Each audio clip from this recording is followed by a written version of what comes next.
يتضح أنها سيارة تعود إلى رئاسة الجمهورية، وأن تحت تصرف السيد سمير بن عمر، وراكب السيارة كان صاهر سيادتك، وتم الاتصال بك أنت اللي التحقت يعني بالسيارة واستعدتها. لو كان تفسر لنا الحكاية هذه اللي صارت سيد سمير بن عمر. قالوا راهو ضبطوا سهروا ويسوق فيها.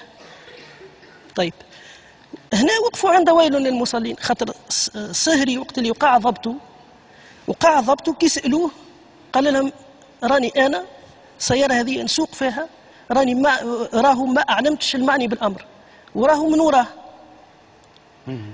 وكل ما في الأمر. معناها أنا ما كنتش موجود في البيت، السهري هذا اللي هو شاب معناها ماهوش شاب، جاته قضية مستعجلة، ربما اللي بيجاهل بالقانون ما يعرفش أنه مش من حقه أنه يستعمل السيارة هذيك، فهي حادثة معزولة معناها ماهيش كل يوم تتواتر، ولا كل يوم معناها أنا السيارة هذيك لموضوع على عائلتي قاعد نعطي فيها لعباد آخرين ولا غيره.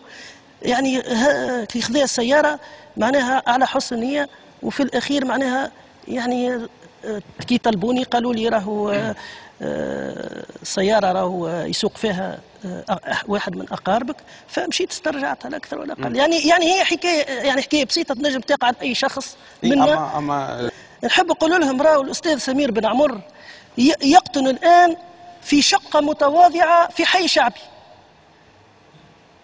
معناها إذا كان هذايا تحبوا تسميوه معناها طرابلسية وتحبوا تسميوه مش عارف شنو، ورغم اللي كان بإمكاني وجاتني برشا عروض باش ننقل معناها إلى مكان أرقى وكذا، لكني رفضت.